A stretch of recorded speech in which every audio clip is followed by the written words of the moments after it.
Hello everyone, a warm welcome in my YouTube channel.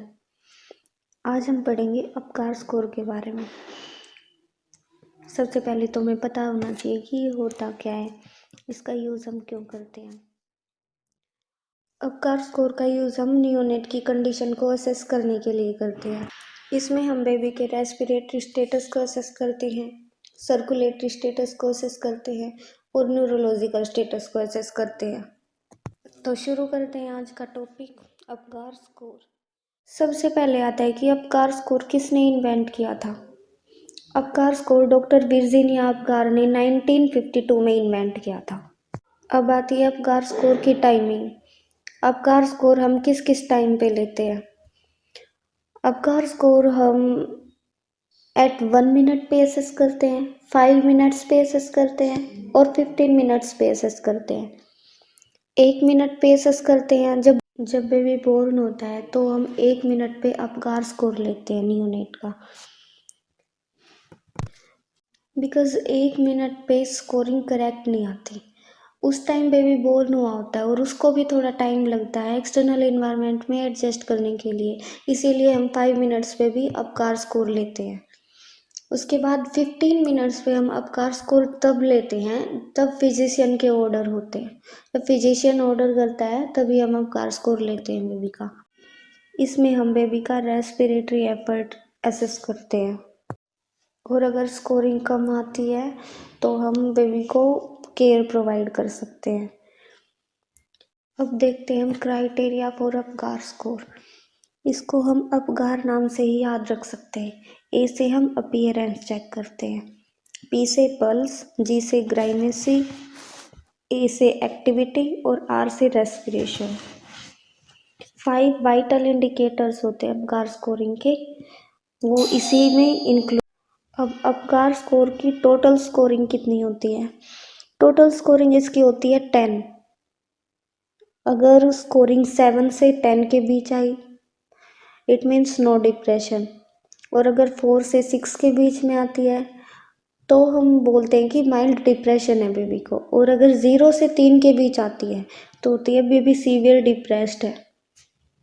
अगर 4 to 7 के बीच scoring आ रही है तो हम बेबी को जेंटली स्टिमुलेट करते हैं रब करके, न्यूबॉर्न की बैक को रब करते हैं, उसको O2 एडमिनिस्टर करते हैं ताकि उसकी कंडीशन नॉर्मल हो जाए या थोड़ी सही हो जाए। अगर स्कोरिंग 0 से 3 के बीच आती है तो हम बेबी को रिससिटेट करते हैं। वो इसी के थ्रू हमें पता चल सकता है। ए से अपीयरेंस होता है। अपीयरेंस में हम क्या चेक करते हैं, बेबी का स्किन कलर, बेबी कैसा दिख रहा है, ब्लू है, पिंक है या फिर पेल है। फिर पी से आता है पल्स। पल्स से हम हार्ट रेट चेक करते हैं। फिर आता है ग्राइमेसी। ग्राइमेसी में हम रिफ्लेक्स रिस्पॉन्स चेक करते हैं। ए से एक्टिविटी, एक्टिविटी में हम मसल टोन देखते हैं। आर से रेस्पिरेशन। अब देखते हैं हम criteria for Apgar score. Criteria में क्या होता है, इसमें respiration rate, heart rate, muscle tone, reflex response और स्किन कलर, ये 5 चीज़ हम एसेस करते हैं।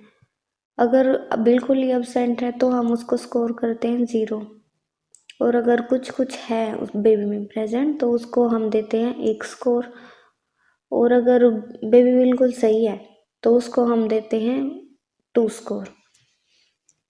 अब सबसे पहले हम देखते हैं कि रेस्पिरेशन चेक करते हैं। रेस्पिरेशन अगर अब्सेंट है तो हम उसको देंगे 0 स्कोर, और अगर स्लो या इरेगुलर है तो हम उसको देंगे 1 स्कोर, और अगर बेबी गुड क्राइंग है तो हम देंगे 2 स्कोर। फिर हम चेक करते हैं रेस्पिरेशन रेट। रेस्पिरेशन रेट अगर बिल्कुल ही नहीं है, अब्सेंट है, तो हम देंगे 0, और अगर बिलो 100 है तो हम देंगे 1, और अगर मोर देन 100 है तो हम देंगे उसको 2 स्कोर। अब अगला है मसल टोन। मसल टोन अगर फ्लैसिड है तो हम देंगे उसको 0, और अगर सम फ्लेक्शन शो कर रहा है तो हम उसको देंगे 1 मार्क, और अगर एक्टिव बॉडी मूवमेंट है तो हम देंगे उसको 2। नेक्स्ट आता है फिर रिफ्लेक्स रिस्पॉन्स। रिफ्लेक्स रिस्पॉन्स में अगर कोई भी रिस्पॉन्स शो नहीं कर रहा तो हम उसको देंगे ज़ीरो स्कोर। और फिर अगर ग्राइमेसी मतलब मिनिमल रिस्पॉन्स शो कर रहा है बेबी तो हम उसको देंगे 1 स्कोर। और अगर क्राई कर रहा है तो बेबी उसको हम देंगे 2 स्कोर। उसके बाद आता है स्किन कलर। स्किन कलर अगर ब्लू या पेल है तो हम उसको देंगे 0 स्कोर। और अगर या तो बॉडी पिंक है, एक्सट्रीमिटीज ब्लू हैं तो हम उसको देंगे 1 स्कोर। और अगर बेबी कंप्लीट पिंक है तो हम उसको देंगे 2 स्कोर। तो इस स्कोरिंग के हिसाब से, इस टेबल के हिसाब से हम बेबी को स्कोर दे सकते हैं, उसकी कंडीशन को एसेस कर सकते हैं। तो ये था आज का हमारा टॉपिक अपकार स्कोर। आई होप आज की क्लास आप सबको समझ आई हो। Thank you friends.